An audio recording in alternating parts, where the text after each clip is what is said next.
Assalamualaikum warahmatullahi taala wabarakatuh. Alhamdulillah, syukurillah, alhamdulillah, salatu wassalamu ala rasulillah abad. Alhamdulillah, kali ini saya bikin konten lagi khususnya untuk para pecinta peziarah, para makam-makam keramat atau wali-wali Allah. Saya berada di Desa Danaraja, Kecamatan Margasari, Kabupaten Tegal. Saya berada di gerbang menuju makamnya Syekh Jambu Karang. Dan di sana itu ada makam Syekh Maulana Maghribi. Saya sudah ke situ. Saya bikin konten di sini saja lah, di Syekh Jambu Karang.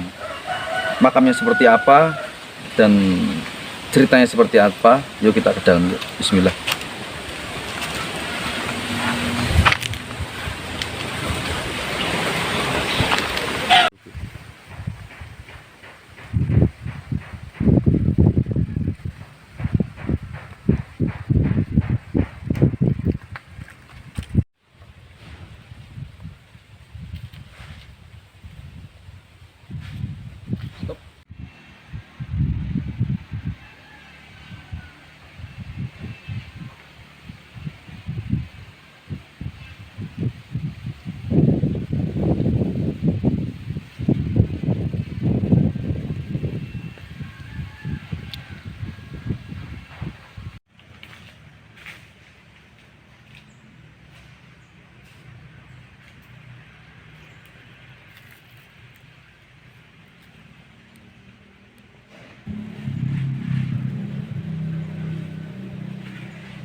Oke sahabat-sahabat, saya berada di depannya kubah makbarahnya beliau, yaitu Syekh Jambu Karang. Pengen tahu di dalamnya seperti apa, kita sebelum bikin video juga sudah tawasul mendoakan beliau. Ingin tahu dalamnya seperti apa, yuk kita ke dalam. Bismillah.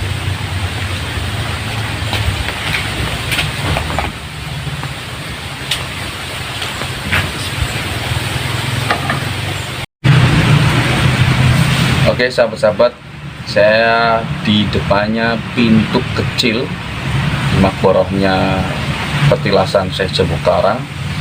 Ini makamnya beliau ada di dalam. Makamnya beliau itu ada dua. Tidak tahu satunya siapa atau pasukannya beliau atau siapa.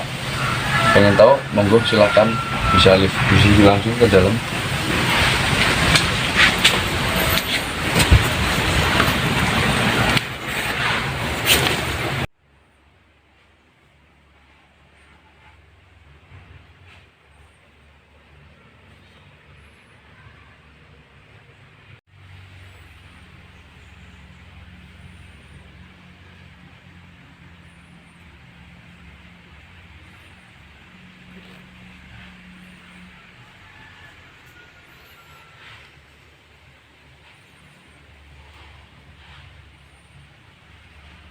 Oke, assalamualaikum warahmatullahi wabarakatuh.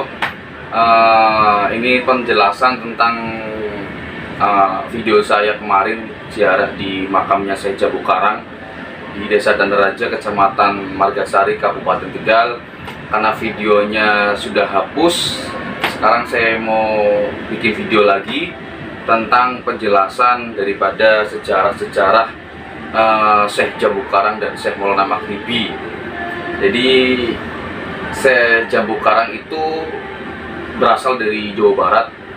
Beliau adalah putra daripada Pajajaran yang pertama, yaitu Mahkota Prabu Brawijaya Mahesa Tandreman. Itu Raja Pajajaran yang pertama. Nama mudanya beliau itu namanya adalah Raden Mundingwangi. Pada tahun sekitar abad antara 12-13 Masehi. Raden Mundingwangi ini bertapa, kalau nggak salah itu di Gunung Jambudipa yang terletak di daerah Kabupaten Banten, Jawa Barat. Yang saya tahu itu daerah situ. Setelah beliau bertapa, kemudian beliau terkenal dengan nama Jambu Karang. Tepatnya di daerah Gunung Karang, sehingga beliau itu digelar dengan Syekh Jambu Karang. karena beliau bertapa di situ. Aslinya nama beliau itu Raden Mundingwangi.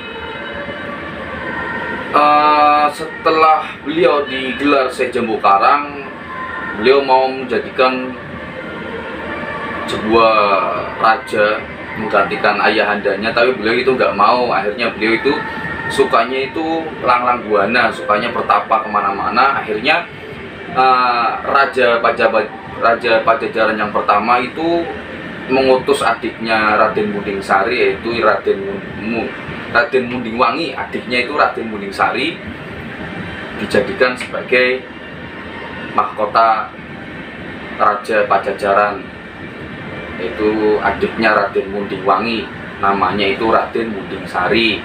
Setelah itu Raden Mundingwangi atau biasa disebut dengan Syekh Jambu Karang itu beliau itu sampai ke beberapa titik daerah beserta 160 pengikutnya, itu mencari sebuah cahaya. Konon katanya itu sumber yang saya dapat dari teman saya itu Gubaidi, itu dengan beberapa sejarah tentang Syekh Jambu Karang itu beliau 160 pengikutnya itu sampai mencari sebuah tempat cahaya.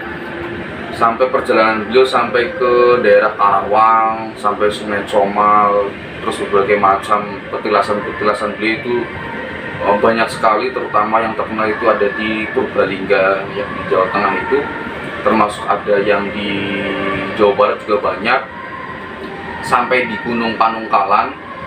Di tempat itu Syekh Jambu Karang itu bertemu dengan sosok ulama yang sangat luar biasa, yang terkenal itu namanya Syekh Maulana Maghribi.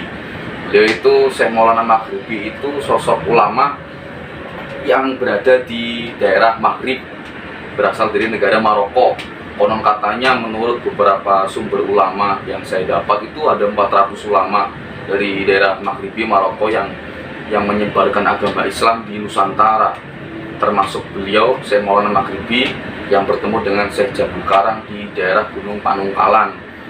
Singkat cerita, beliau Syekh Jambu Karang itu sampai beradu ilmu sehingga Syekh Jambu Karang itu kalah.